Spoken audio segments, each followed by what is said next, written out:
안녕하세요. 노동자연대 TV의 시사 이슈 톡톡입니다.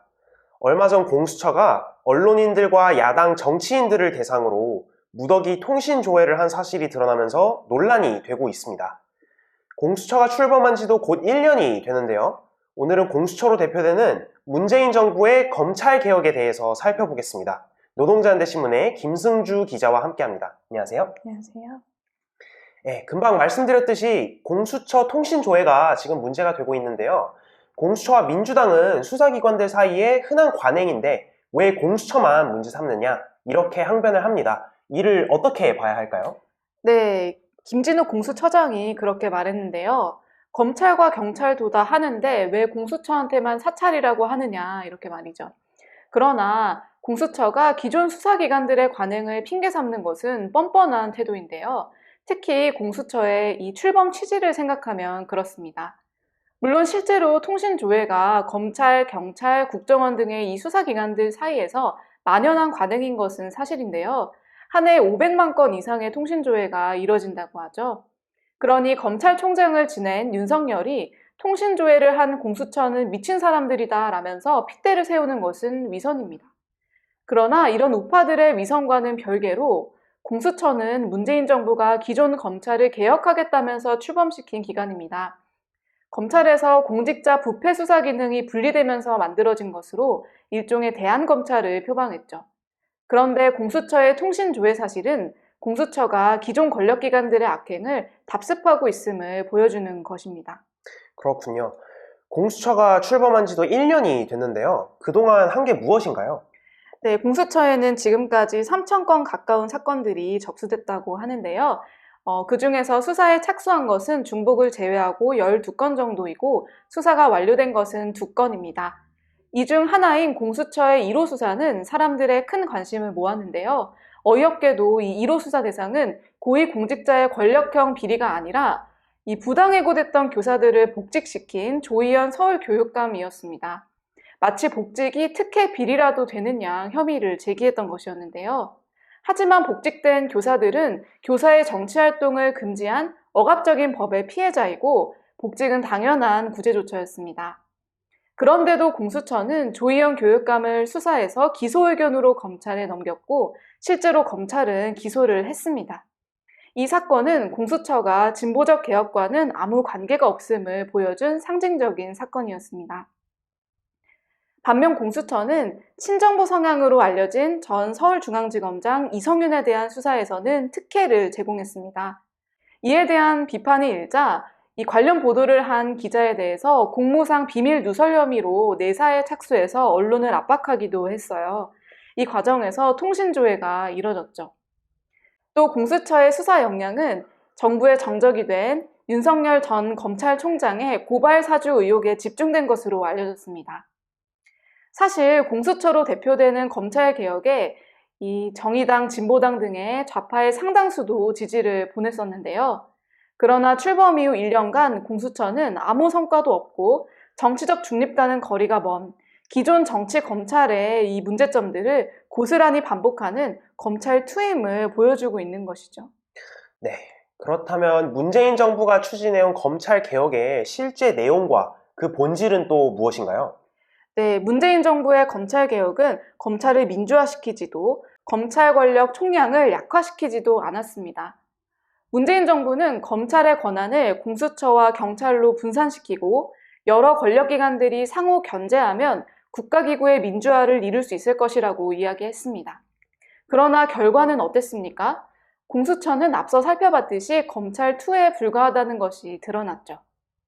또 경찰에 대한 검찰의 수사권을 약화시키는 일명 검경 수사권 조정이 이뤄졌지만 그 결과는 또 다른 억압기구인 경찰 조직의 비대화로 이어졌습니다. 이미 경찰은 인력 14만 명이 넘는 거대한 조직인데 말이죠. 심지어 정부는 최근 경찰 면책 조항을 신설해서 경찰 간의 법적 책임을 줄여주고 일선 경찰관들에게 총기 사용을 권장하는 등 경찰력 강화에 속도를 붙이고 있습니다. 요컨대 부패하고 억압적인 검찰을 개혁하겠다면서 경찰을 강화한 것인데요. 이것은 노동자 서민의 불만과 저항을 억누르는 데 사용이 될 것입니다. 오랫동안 제기돼 왔던 개혁 요구인 인권 침해적 수사에 대한 예방 대책 등은 또 어떻게 됐나요? 네, 중요한 문제인데요. 이 문제들도 이 초반부터 뒷전으로 밀려났습니다. 사찰과 선거 개입 등으로 양명이 높은 정보 보안 경찰의 폐지 또는 축소도 추진되지 않았고요.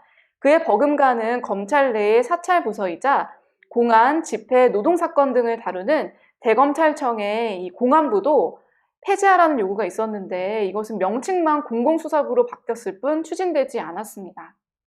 검찰은 여전히 보통 사람들을 향해서는 막강한 권력을 휘두를 수 있는 것이죠.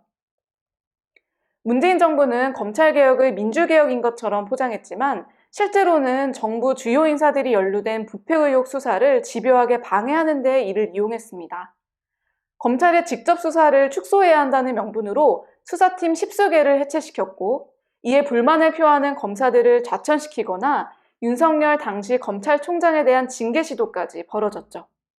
결국 문재인 정부의 검찰개혁은 진보적 개혁과는 아무런 상관이 없고 오히려 정부의 치부를 가리기 위해 동원된 가짜개혁 프레임이었다. 이렇게 봐야 할 것입니다.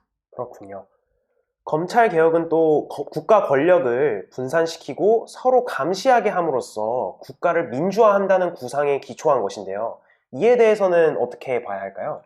네, 이 국가 권력의 분립과 상호 견제를 통해서 권력의 치우침이나 남용을 막는다는 것은 자본주의 정치 제도가 표방하는 바이기도 한데요.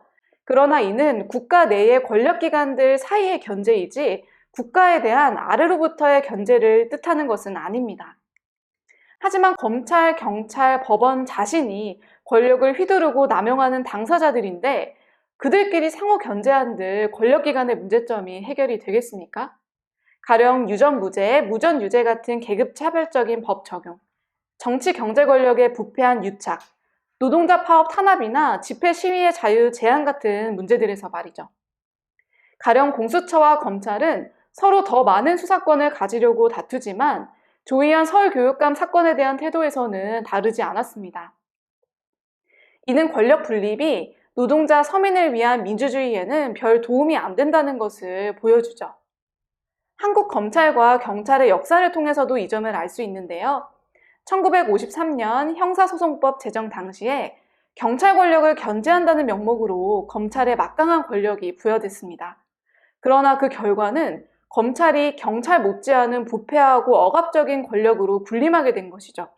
경찰 권력 역시 전혀 억제되지 않았고요. 국가기관들 사이의 관계가 아니라 자본주의 국가기구의 본질이 문제입니다. 자본주의 사회는 계급 불평등에 기초한 사회이고 자본주의 국가는 그런 사회의 질서를 유지합니다. 억압적인 강제력에 의존해야 하죠. 검찰, 경찰, 법원 등 사법기관들은 바로 그런 강제력을 집행하는 국가의 일부입니다. 이 기관들은 국민들을 체포하고 또 구속하고 벌금형이나 징역형, 심지어는 사형까지 처할 수 있는 권력을 독점함으로써 이 사회 질서와 국가를 유지하는 구실을 합니다. 이렇게 근본에서 같은 목적을 수행하는 기관들끼리의 견제와 균형은 자본주의 국가의 본질을 결코 민주적으로 바꿀 수 없는 것이죠. 민주적 권리는 국가가 알아서 보장해주는 것도 국가의 힘을 빌려서 이룰 수 있는 것도 아닙니다. 민주적 권리의 확대는 언제나 노동계급과 피어갑 대중이 스스로 투쟁해서 쟁취한 것이었습니다. 그리고 그런 권리를 이용해 투쟁과 자체 조직을 발전시켜왔죠. 바로 여기에 개혁을 성취하고 사회를 더 근본적으로 변화시킬 힘이 있는 것입니다. 오늘의 시사 이슈 톡톡은 여기까지입니다. 영상이 유익하셨다면 좋아요와 구독, 알림 설정을 꼭 눌러주세요. 감사합니다.